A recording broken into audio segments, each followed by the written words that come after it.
आज का ये शुभ अवसर हम सभी के लिए गौरव और आत्मचिंतन का क्षण है।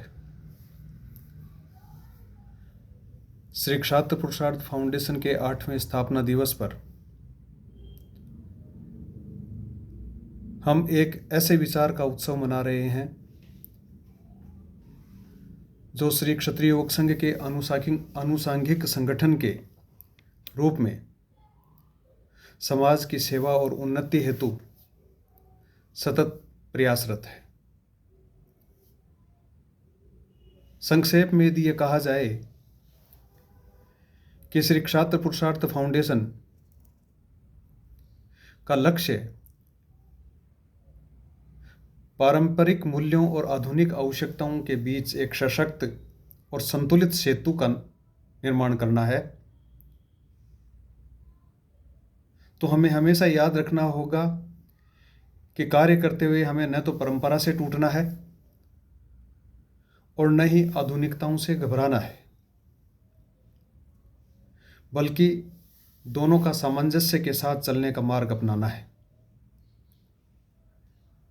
हमारा क्षत्रिय समाज सदा से शौर्य, त्याग, सेवा और नेतृत्व का प्रतीक रहा है। इसलिए उस गौरवशाली इतिहास को जीवित रखते हुए, उससे प्रेरणा प्राप्त करते हुए वर्तमान की चुनौतियों को विवेक से समझकर भविष्य के लिए स्वयं को तैयार करना होगा।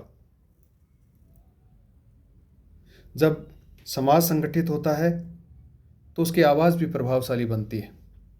हम सब जानते हैं कि क्षात्र पुरुषार्थ फाउंडेशन ने पिछले सालों में समाज को जोड़ने के लिए, उसमें संवाद स्थापित करने के लिए और सामूहिक शक्ति को बढ़ाने के लिए कार्य किया है।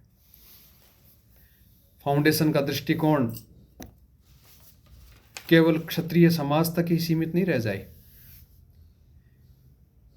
बल्कि हमें व्यापक समाज को उत्थान की भावना के साथ सामाजिक समरसता, सहयोग और सेवा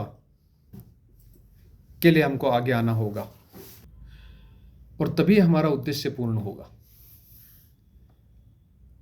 हमारे परंपरागत मूल्य जैसे अनुशासन, मर्यादा, सम्मान, त्याग, ये हमारी पहचान है। और इसी प्रकार से आधुनिक आवश्यकताएं जो हैं, चाहे वो शिक्षा हो, वो संगठन हो, तकनीकी हो, जागरूकता हो, ये भी हमारी प्रगति के ही साधन हैं। इसलिए इन दोनों में हमको संतुलन बनाकर एक सशक्त समाज का निर्माण करना होगा। आज 8वें स्थापना दिवस पर हमें आत्मसंतोष नहीं करना है, बल्कि आत्मसंकल्प लेना होगा कि जिस कार्य के लिए क्षत्रिय योग संघ ने अपने आनुषंगिक संगठन के रूप में इसे बनाया, वो हेतु कभी ओझल नहीं होना चाहिए। और यह तभी संभव होगा जब हम श्री क्षत्रिय योग संघ के शिक्षण से सतत रूप से जुड़े हुए रहेंगे। बड़ी बात कहें तो क्षत्रिय योग संघ के बिना इसका कोई अस्तित्व भी नहीं है। इसलिए हमें सदैव इस बात का ध्यान रखना होगा। जय संघ शक्ति।